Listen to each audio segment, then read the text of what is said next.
doakan kalau misal sakit kita doakan semoga cepat sembuh, dan kalau misal ada urusan semoga urusan teman kalian cepat terselesaikan. Amin. Nah, jadi kenapa kok Bu Faza masuk di kelas ini lagi? Karena Bu Faza ada tugas dari kampus untuk mengajar di kelas 5. Nah, kenapa Bu Faza milih di kelas 5 ini? Karena Bu Faza tuh kangen sama kalian-kalian. Nah, jadi Bu Faza ini ada tugas dari kampus. Materinya ini memang tidak seperti di IPAS kalian yang sekarang, tapi ini kita akan belajar tentang fenomena gelombang bunyi. Baik,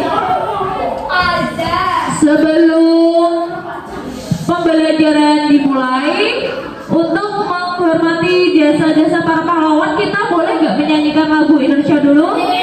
Boleh, kita berdiri dulu ya. Ya.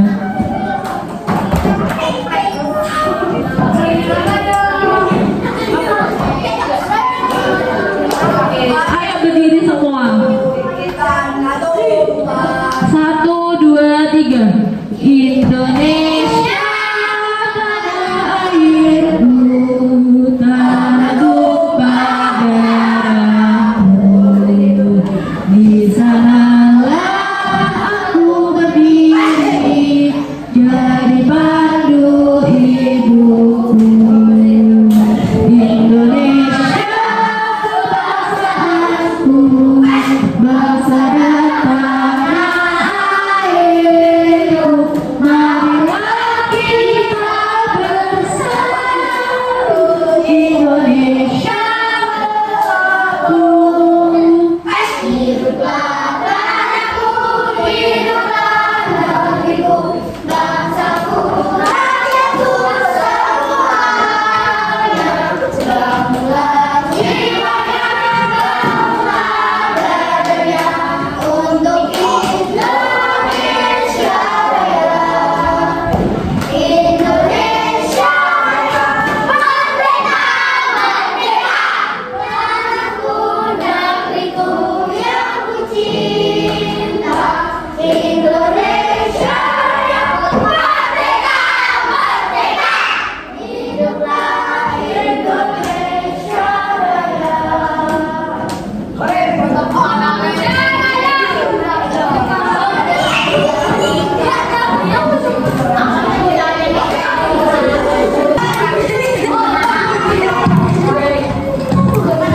Baik, diperhatikan semuanya. Baik, bisa fokus dulu. Biar fokus kalian, kita kasih ice breaking dulu ya. Tepuk semangat ya. Jadi biar Bu Faza tahu kalian itu semangatnya 1 sampai 10 tuh berapa. Diperhatikan semua. Tepuk semangat. Semangat.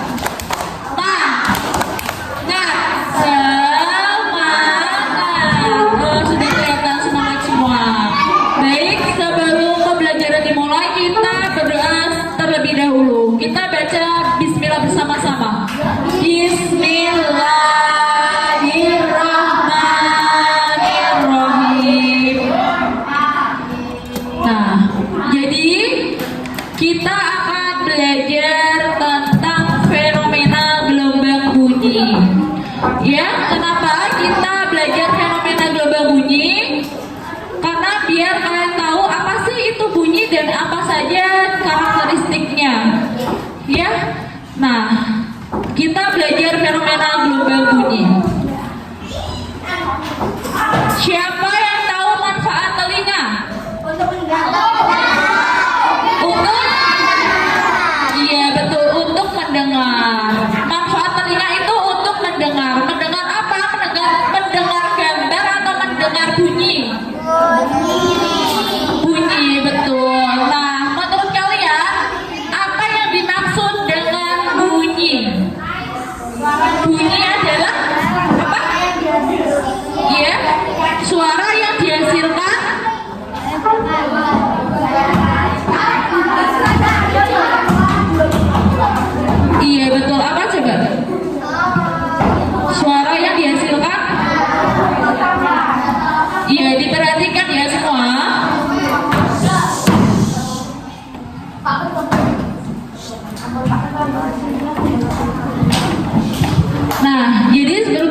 kita belajar fenomena gelembang bunyi. Tujuannya adalah yang pertama, satu, mampu mengetahui pengertian bunyi dan sumber-sumber bunyi. Yang kedua ada mampu mendeskripsikan gejala dan karakteristik gelembang bunyi.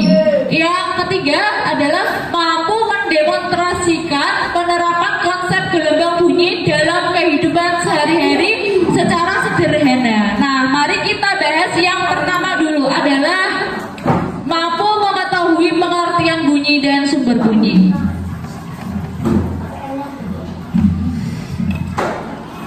Pernahkah kalian memainkan alat musik seperti gitar, suling, atau drum? Apakah setiap alat musik itu menghasilkan bunyi yang berbeda-beda? Iya. Kira-kira apa penyebabnya? Iya, kita pelajari bersama-sama ya.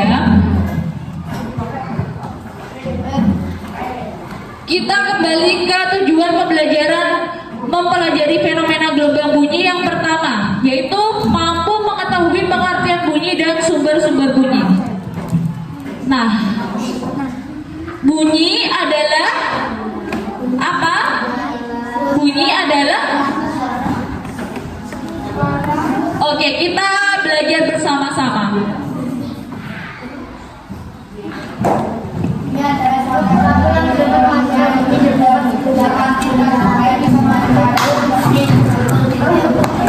Iya, betul.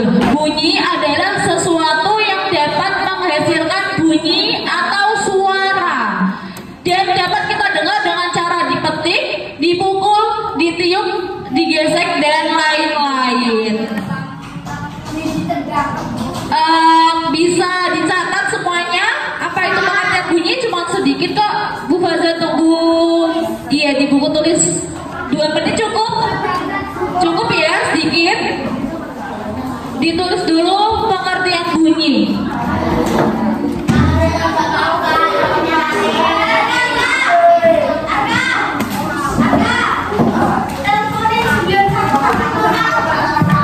Jangan berisik ya.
tuh?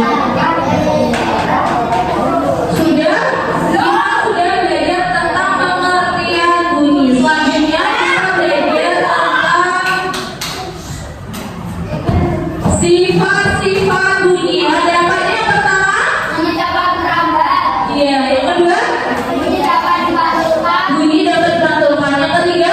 Bunyi bergerak ke segala arah. Ya, bunyi bergerak ke segala arah. Jadi bunyi itu dapat merambat. Yang kedua itu bunyi dapat dipantulkan. Dan yang ketiga bunyi bergerak ke segala arah. Contohnya kalau kalian itu teriak, padahal kamu teriak di sini berdiri tapi suaranya itu bisa kemana-mana kan? Ya, karena bunyi itu sifatnya merambat, dapat dipantulkan dan bergerak ke segala arah. Selanjutnya yaitu gejala dan ciri-ciri gelombang bunyi. Yang pertama adalah gelombang bunyi longitudinal, artinya arah getaran partikel medium sejajar dengan rambat gelombang. Yang kedua ada membutuhkan medium perambatan seperti zat padat, cair atau gas, tidak dapat merambat di ruang hampa. Jadi bunyi itu dapat merambat karena harus ada zat padat, cair atau gas. Contoh zat padat itu seperti kalian masih ingat pernah praktik itu enggak? Telepon dari kawin terus benang itu. Nah itu kan termasuk zat padat. Padahal itu cuma dari benang yang tipis banget itu, tetapi bisa merambat kan? Iya betul. Nah, sedangkan bunyi tidak dapat merambat di ruang hampa. Contohnya apa? Ruang hampa itu tahu nggak? Iya betul, apa? Ruang angkasa. Jadi kalau kalian itu di luar angkasa gitu, kamu teriak atau ngomong itu nanti suaranya itu tidak terdengar atau cuma kecil, karena kan itu benar-benar ruangan yang hampa, yang gelap hampa gitu kan. Nah selanjutnya adalah gelombang bunyi dapat dipantulkan. Misalnya menghasilkan gebang saat bunyi memantul dari permukaan keras. Pernah nggak kalian itu teriak terus suaranya memantul? Iya, di ruang yang cukup tertutup atau yang sering kalian temui itu biasanya kalau kalian lewat di bawah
kalian ada yang belum? Beda kelas, beda pelajaran gitu. Ini berarti tidak ada rasa gitu.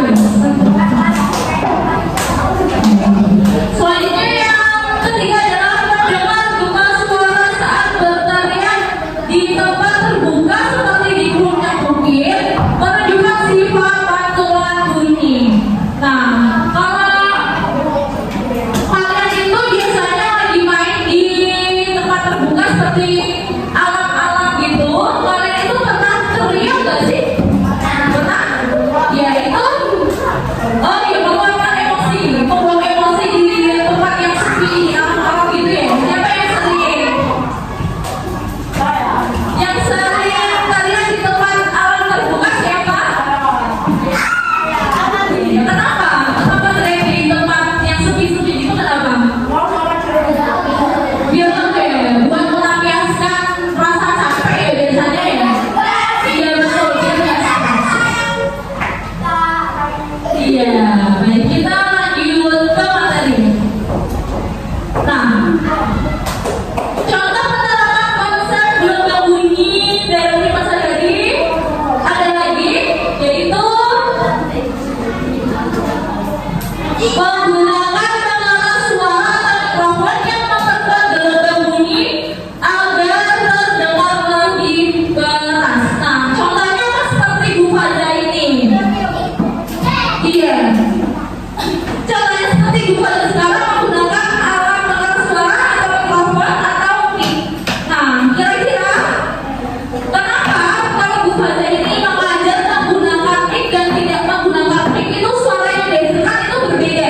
Contohnya, kenapa? Kenapa bisa berbeda? Ya karena sudah menggunakan alat pengeras suara dan itu sudah ada proses perubahan dari bunyi tersebut. Bisa dipahami?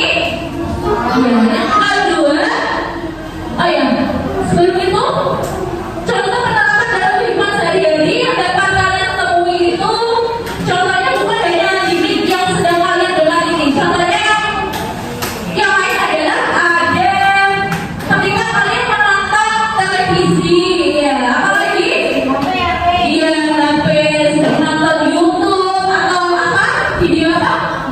Iya TikTok, tapi TikTok itu jangan sering-sering ya kalian itu karena masih SD. Contohnya yang lain adalah radio. Nah, bunyi dapat kalian dengar dengan cara mendengarkan radio, televisi, handphone, dan alat pengeras yang lain. Ada juga dari alat pengeras yang bisa kalian dengar setiap hari itu apa? Speaker, Mas? Speaker masjid ya, ketika ada dan dia. Yang terakhir adalah alat ultrasonografi. Siapa yang tahu alat ultrasonografi itu apa? Kalian pernah dengar nggak? Pernah dengar? Nah, ya itu ultrasonografi adalah alat USG yang bertujuan untuk melihat janin dalam kandungan dengan memanfaatkan gelombang bunyi yang dimantulkan dari organ tubuh. Atau bisa juga menggunakan apa? Alat yang untuk mendengar jantung itu, untuk mendengar jantung. Iya itu yang bisa mendengar jantung tuh bisa terdengar duk-duk gitu ya. Iya itu. Baik, kita lanjutkan lagi.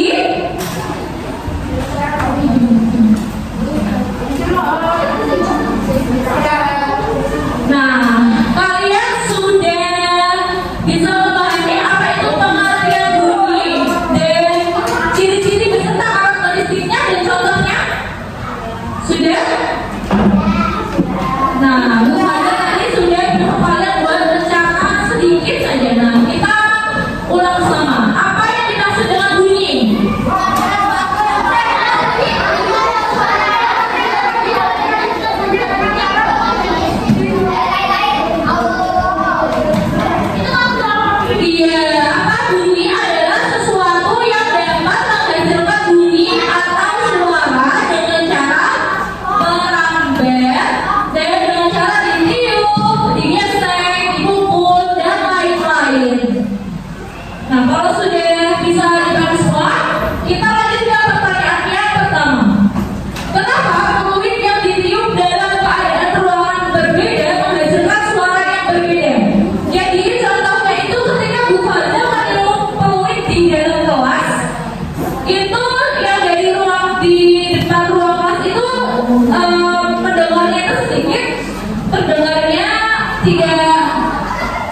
tidak kencang atau bahkan tidak dengar dibanding dengan misal ada pak guru yang sedang meniup peluit di dalam lapangan, yang sedang itu lebih banyak. Kenapa?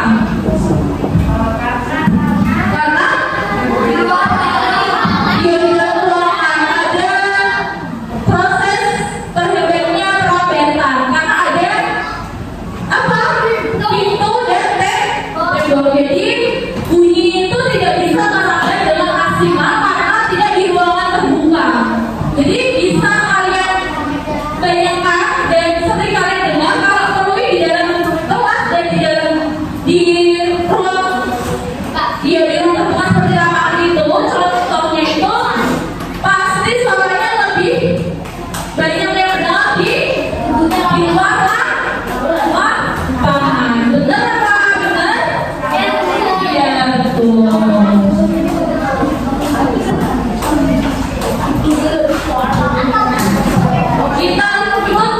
Kita lanjut ke pertanyaan yang kedua. Sudah siap?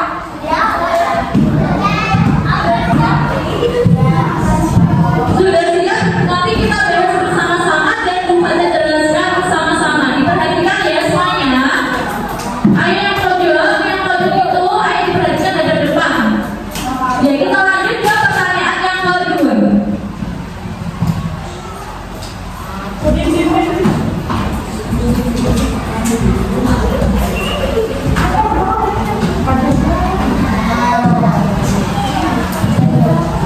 Pertanyaan yang kedua, kenapa sendok yang dipukulkan ke panci lebih nyaring daripada dipukulkan ke meja? Lalu saja di sini sudah bawa panci dan sendok, ada yang mau praktekkan? Siapa yang mau? Sudah tangannya dipukulkan lagi. Oh iya, di sini ngomong dulu. Diperhatikan dengan kalian yang mau praktik memukulkan sendok ke panci dan ke meja. Bentar ya, bentar.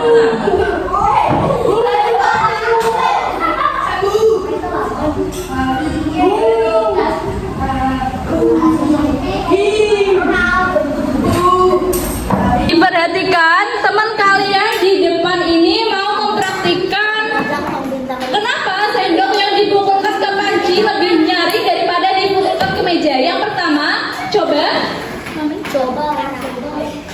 arah pukulkan sendok itu ke panci. Lagi. Ya, sudah cukup. Selanjutnya, arah pukulkan sendok itu ke meja. Iya, lagi. Iya. Kira-kira lebih kencang yang mana suaranya? Ke meja atau di panci? Di meja atau di panci? Sendok. Mana? Iya, di panci. Kenapa? Karena meja padat. Iya, meja padat. Karena padat Panci dari iya dapat merambahnya tuh lebih gampang. Tuh, sebentar ya.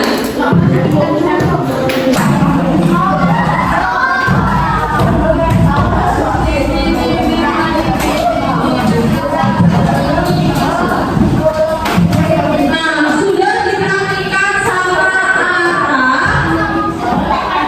Sendok sudah dipukulkan ke panci dan ke meja. Nah, Bu Fajar, satu lagi yang mau maju ke depan untuk memperhatikan lagi. Coba cium.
Lebih banyak atau lebih sedikit?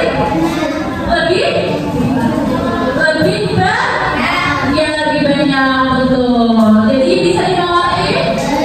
Ya, jadi kesimpulannya adalah bunyi lebih berkembang saat di ruang terbuka itu karena tidak ada yang terbata dan tidak ada benda-benda yang meresap. Jadi contohnya ketika bangunan yang ada plafon dengan seperti sudah dibentuk gini itu hasil kalian berteriak itu berbeda kan?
hari ini Jangan lupa diberi nama dan nomor absen.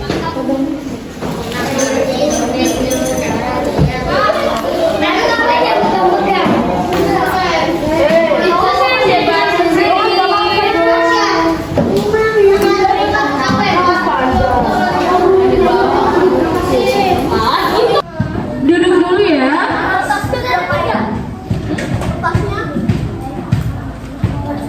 Pak,